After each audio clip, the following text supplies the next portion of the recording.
speaking of things that makes me want to shove a metal rod through my eyes, Pearlamania, Alex Pearlman, is very annoying. Another ginger liberal I don't like. He's just the guy who just screams into a camera. It's all he does is just scream. He's the most annoying guy. I just want to just rant. There's another. Why is there so many gingers that annoy me? This guy, I don't even know who that guy is. He annoys me. Hofstetter, Pearlamania, Dan DePriel, everyone that's untalented. No, I love Dan. Let's see. This one got 1 million likes. The Epstein files. What do you mean by that? What do you mean? What do you mean Jeffrey Epstein was sharing 4chan links to spicy images of Five Nights at Freddy characters in his emails? What do you mean by that? What do you mean the same emails show that Jeffrey Epstein had a meeting with the owner of 4chan? What do you mean by that? What do you mean the QAnon conspiracy and the Pizzagate? I like his shower curtains, though. I'll give him that. He has really nice shower. Conspiracy. Those are nice. The yellow and blue is actually a nice color. Came from 4chan. What do you mean by that? What do you mean that Jeffrey Epstein also met with Steve Bannon, who helped push the QAnon and the Pizzagate conspiracy theories to make discussing the Jeffrey Epstein scandal so toxic that no one would want to even touch it, but could all... Shut up. I'm already done listening to him. He is so annoying, and he just lies about stuff. Can't use the stock market as a distraction from the redacted files because we're all broke. You're not broke. You're not broke. You have 1.2 million followers on Instagram. You definitely, and you have a podcast with Philip DeFranco. Shut up. You're such a virtue signaling loser. I can't stand Wait, what was him. that? And I said, I'm not scared of a germ. You know, I used to snort cocaine off of toilet seats. He's in charge of our hospitals. You voted for Biden. Not only that, you're voting for Biden, and he was mentally unwell. And also, you have a picture. You were like a White House pundit for him. You're a douche. I can't. This isn't even a good video because I'm just getting angry now. But this one pissed me off. I want to force everybody to use a passport inside their own country because that way the only valid passports will end up being owned by Republicans. That's what this whole voting registration bullshit's all about. They want to make sure that they can choose that only their people are the ones with valid ID. That's how this goes, okay? If a passport's the only form of acceptable ID for you to be able to vote, guess who controls the passports? Marco Rubio. Yep, that's going to happen. Mm-hmm. That's going to happen, Pearl. That's going to happen. Pearl, yep, it's going to be Marco Rubio's going to take over the world. He's like if Animal from the Muppets got Trump derangement syndrome. And he just goes, Marco Rubio going to control the passport. Buddy, shut up. Oh, I can't even be funny. And then this one, which one is it? That Tom, somebody sent me. I'm not going to say his name. I had no idea that today was Ash Wednesday. Usually that's not a problem, but today I decided. Shut up. What do you mean the King of England's prosecuting his own brother for being in the redacted files, but our own government said we can't do that because the whole thing will collapse? The King of England is prosecuting his own brother. Why are you talking black? They said they the put King his of own England brother in handcuffs. And you telling me we can't put the CEO of Limited 2 in handcuffs? Huh? What? You telling me Bill Gates out here going like a G6 and... Why are you talking like that? You're the whitest person ever. Again, he has, I will say this though, phenomenal interior design. That backdrop is very nice, looks very well. I don't know if him or his wife put it up. Again, very well. Is that a shower curtain too? It is it's a curtain of something. Look at that. I like his style. He's a great designer for his house. He's an idiot when it comes to politics, and he's annoying, but he has some good fashion sense. Look at the sky. And they got Andy from Norfolk. That's what they called him. Prince Andrew was, at one point, second in line. He was number 2 in line for the crown. He was about to get the best government housing in the history of the world. And now they're calling him Andy from Norfolk. And we can't even talk about David Copperfield? We're out here. He's literally Animal. That's what he is. Like, the whole thing will collapse if we turn the files into trials. Meanwhile, they're over there in Britain. They never even seen a sun, and they're prosecuting royals for the first time since 1647. What was the point of 1776, bitch? What was the point of the Declaration of Independence? If they get more justice for their royals than we can get for our rich people. You got a cabal of redacted elites. They got capes and shit. They got crap. How does anyone watch him? This is like sad to watch. I mean, obviously he's getting upset about pedophile, which is I shouldn't say it's sad, but it's like it's not. How could you watch this? How long does he go for? We have Phenomenal backdrop. over here ambassadorships. We got awards. We got Wall Street bells. Ring the fucking trial bell, motherfucker. What do you mean the King of England's prosecuting his own brother? The King of England. When I started doing comedy in 2002, My favorite club. Philadelphians used to have to travel. He did comedy in 2002. He did comedy in 2002. 2002, which it was 2002. I always think I think it was a really weird year, but he did comedy in 2002.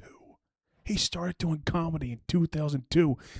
I was 3 years old. When I started doing comedy I was 3 in 2002. in 2002, Philadelphians used to have to travel to New York, boo, or Washington, D.C., PU, or Baltimore. They have it hard enough. Philadelphia was constantly being skipped. And then eventually some guys had a vision to open a comedy club in the basement. What was the vision? I want to fuck a waitress. I want to fuck a lot of waitresses. Oh, we open up a comedy club. What? What was the vision to open up a comedy club? Of a parking garage. And that's what they did. They opened up. But I like Helium. I still want to network with them. Once Helium opened, things changed. Suddenly, the comedy scene changed in a major way. I could stay here in Philly, and agents, talent scouts, and even touring national acts might see you, and then you could build your craft here. The first time I started doing stand-up, I was just about to go to college, and my dad and I had the old... Just about to go to college. So he was about 18 in 2002. 24 years. So he's 42. Jeez. What do you want to do with your entire life conversation? And I was like 18 years old. It's 2002. We're at war. I watched 9/11 live on television. And he thought I was 3. I was going to say I was want 2. to be a teacher or a firefighter. No, I was and I was like, 3. I want to be a stand-up comedian. No. He was like, all right, well, why don't you go try that? Because he figured I would do that and I would fail and I'd become an accountant. I went and I failed. And I had never failed at something so terribly before. And then I came back and I failed again. And then I showed back up and I failed again. And around the 6-month mark, I got a laugh. It took 2 years for me to figure out how I was getting laughs. So that I finally was able to construct jokes that I could get laughs from. And then at that point, Is that anyone else's process with comedy? Like, I don't think it took me 6 months to get laughs. I was getting laughs. I just do what I think is funny. If it gets laughs, it gets laughs. And I don't know. I don't really engineer it to get laughs. I just say what I think is funny. Maybe I'm doing comedy wrong. I don't know. Maybe that's why I hate it so much. But sunk so much time into it. I'm like, well, now I gotta try. And I was finally starting to become successful at it. And then I quit and became an accountant. I tried to book on which is good. I like today being accountant. Being cool. I like being an accountant. I want the world to see. So Tyler Wolf, Domo Jones, They're very funny. John They're funny. Deary, my buddy Satoyo. Dan There's DePrill's been friend. a lot of really great comics that I've seen come through. But again, comedy also goes through changes. We go through waves. When I started out, everyone was a Dane Cook clone. Now there's a lot of Shane Gillis clones. There is. There's There things is. change, and then people's priorities change. People have kids. They get a day job that pays better than drink tickets. I know a lot of people who started out doing stand-up and then ended up becoming like TV writers, or they ended up becoming sketch actors, or they ended up, being arrested for murder. Like, there's things that happen to people along the way. It's part of the journey, which is really cool. Yeah, Philly's funniest. That broke people. That broke some people's brains. My favorite thing of like people who are like, it's rigged. They come in like, Philly's funniest is rigged. I'm like, dude, you were supposed to do 3.5 minutes. You went on for 9 minutes. 7 minutes were about how Hillary Clinton killed Jeffrey Epstein. Your mom walked out. We had to refund your mom. I'm not even going to state what some of them said because that will get me in trouble. Hey, it's me, Alex Pearlman. You might. Philly's funniest, I think, is rigged, honestly. But I did some research and I found out a guy I know, who I will cover now. My fucking laundry is like so dry. I have to do my laundry still. I hate doing laundry. This guy I know. I was doing some research. He edits Pearlamania's videos and his podcast, and I met him before. He's a piece of work. This guy James, he is a piece of work. He wasn't really nice to me. He wasn't really mean. I just see him in passing. I'd say hi to him, but he just has these videos about they were actually really well done videos. But something just really really just pissed me off. This is the story of how I learned everything I know about the comedy business from a piece of shit criminal drug dealer. I asked if we were breaking in. There's my buddy Paul. I love Paul Carson. He's my guy. Don't be a about breaking rules. Literally just like grabbing one of their mics and doing it. We're bringing our own mic. First up, trespassing. Fucking scared? Yeah, I don't want to get arrested. I tried to hide it, but I was scared too. I didn't want to get arrested either. You're not going to get arrested. I mean, I don't know what the story is. An attempt to learn the comedy business, I accidentally get taken under the wing of a well-known drug dealer who teaches me how to become a comedy show producer. Are gonna lay down in here. We're gonna. I mean, you're not gonna get. Are you really gonna get arrested for doing a comedy show at like a festival? Like, are you breaking into like a? Are you not breaking into somebody's house? Are you? We're gonna bring you into a music festival. They're not gonna like. No. That's him, the drug dealer I was telling you about. He's smuggling us into a music festival to perform on a comedy show. I just thought this is how everyone gets started in the comedy business. At the time, I didn't know it was a front to sell drugs. If they ask what's under the tarps, what do you say? Comedies all fun to do all drugs. That's all comedy. Without drugs, there'd be no comedy. That's the biggest thing about. That's the worst thing about comedies. That you desperate. What I'm trying to say. If there was no drugs, there'd be no comedy, which is why we should really end drug use because we'd stop stand-up comedy. When you start comedy in the suburbs, your options really suck. All right, let's listen to this. You're not good enough to get booked on a lot of shows, so you're mostly performing at open mics filled with lots of unfunny comedians complaining about not being able to sexually harass women. HR, they opened up an investigation on me. Fucking Me Too movement got me too.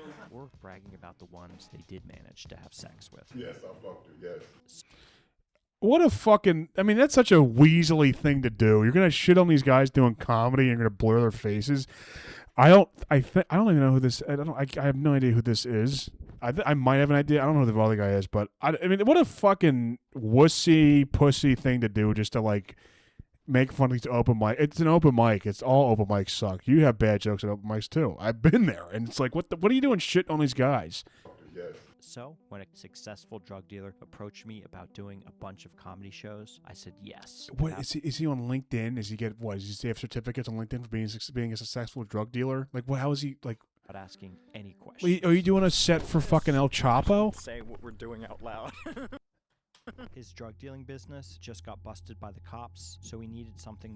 What do you have, an LLC? He just sells. What does he do? Does he have a weed farm? Does he have a bunch of underage Guatemalans shirtless making meth for him, or does he just sell pills? Does he get a prescription for Oxycontin? He sells Oxycontin to people. If that's then I'm fucking El Chapo because I've done that before. I haven't done that at all. More honest to fall back on. I got my pills and I flushed them. You're gonna totally. Oh no. In addition to being smuggled into one festival, the drug dealer walked up to the gate attendant. What festival? It's not Coachella. On the list. We got 2 more comedians. Is that cool? I know. Come on, bad ladies. Listen, are you just saying that they're No, bro. He knew the music festival scene quite well from his time as a drug dealer, but he wasn't able to secure an invitation, so he decided to sneak us in. Did you run this by Mary Beth? We ran it by Lake 2. We ran it by Mary Beth. Who did every time he's on there. Give him a This place isn't like why are they act like some like we had to go undercover and do. This isn't like what is this place? This looks like it's at someone's house. maybe.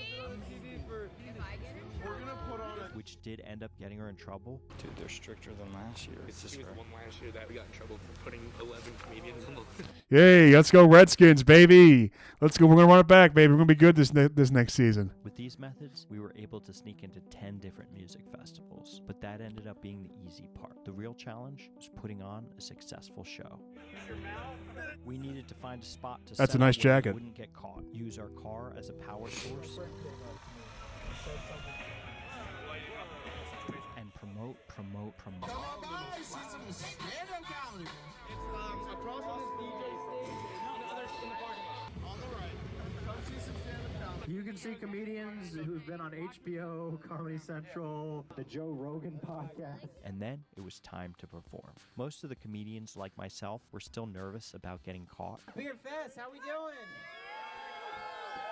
Oh, it's called Beard Fest. Well, you're putting all the information out there that you snuck in there. I mean, I don't know if you post it. It must not be that. It's Beard Fest really that big? Beard Fest. Oh, it's actually a pretty cool place to get involved. It's in Jersey. Let's get some info. I guess it is a legit thing. All right, I apologize. Who was on there? This looks decent. I wonder if there's going to be another one. I might do my live show at Beard Fest. It looked very unprofessional. He looked a little guilty. Luckily, we planned for this. How did your wrist wrap get such great skin? Oh, it's my buddy Eric Selachek. I love Eric. I can't believe that show. That was crazy. That went so well. We're all best friends. We're all best friends. Honestly, though, if they ever asked me to, like, you know, hey, do you want to do a comedy show at a festival, be a sneak in? I'd be like, absolutely not. I want to stay home and play Arc Raiders. I'm not doing